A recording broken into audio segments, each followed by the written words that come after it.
Әрмен қарай жалғастырамыз. Бірінші бізге көтеру үшін 3 петля бұлай тоқу керек. Содан соң мына тұрған аркіге тағы да бір столбик накидым. Андай баған қосамыз. Қараңыз, әр осындай қатарға екі жағынан екеуден төртеу қосып отырамыз. Бұлай төртеу, бұлай төртеу, бұлай төртеу, бұлай төртеу. Ортадағы бағандарды ұмытпаймыз. Сонда бізде получается 1, 2, 3. Ал мына жерде 7. Оған мына жағынан 2 қосқан кезде 11 болады. Біз қазір 1, 2, 3 қатар тоқып жатырмыз. 2, мынаумен 3 болады.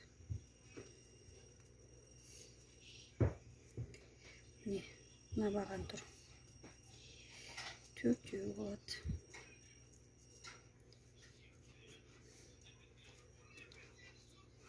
5, 6, 7,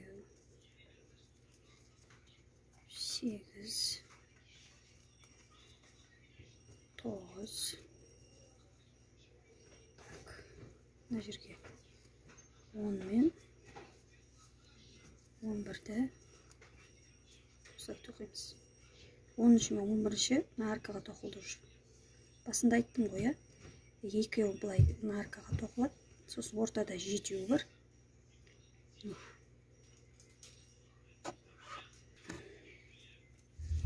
Ары қарай кеттік. Мынандай арка жасау үшін бізге 3 петля керек. Просто жай 3 петля тоқимыз да. Енді дәл осыны мына қатарда қайталаймыз. Екеу тоқимыз мына аркаға.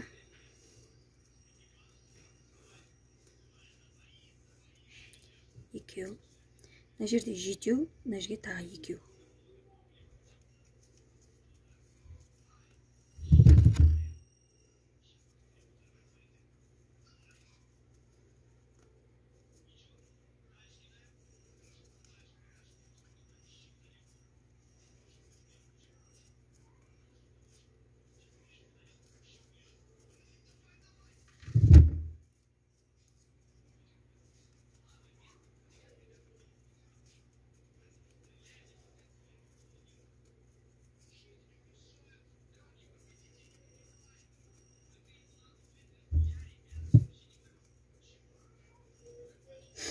Енді санап жібереміз. 11 болу керек.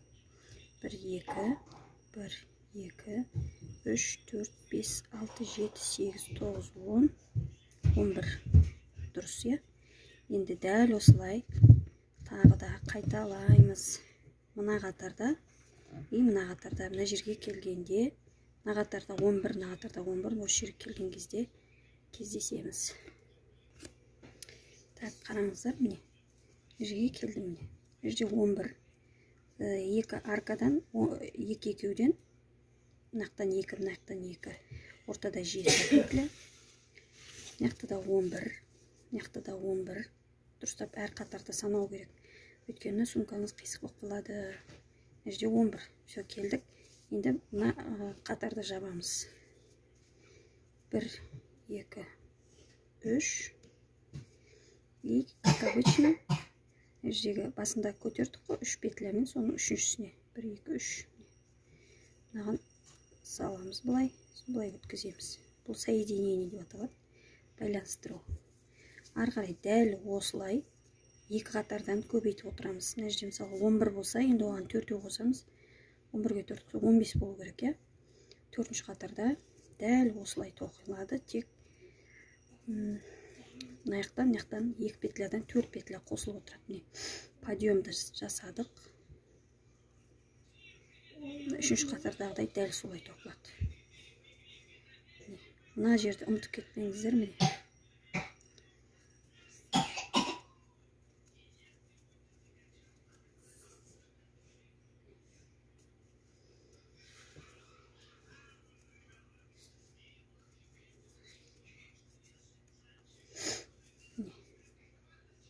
Түсінікті ғой, мына жерде мысалға біз мына жерде ортада 7 петля тоқыдық қой, екі жағын алмағанда. Ал мына жерде екі жағын қоспағанда 11 петля тоқисыз мына жерге дейін.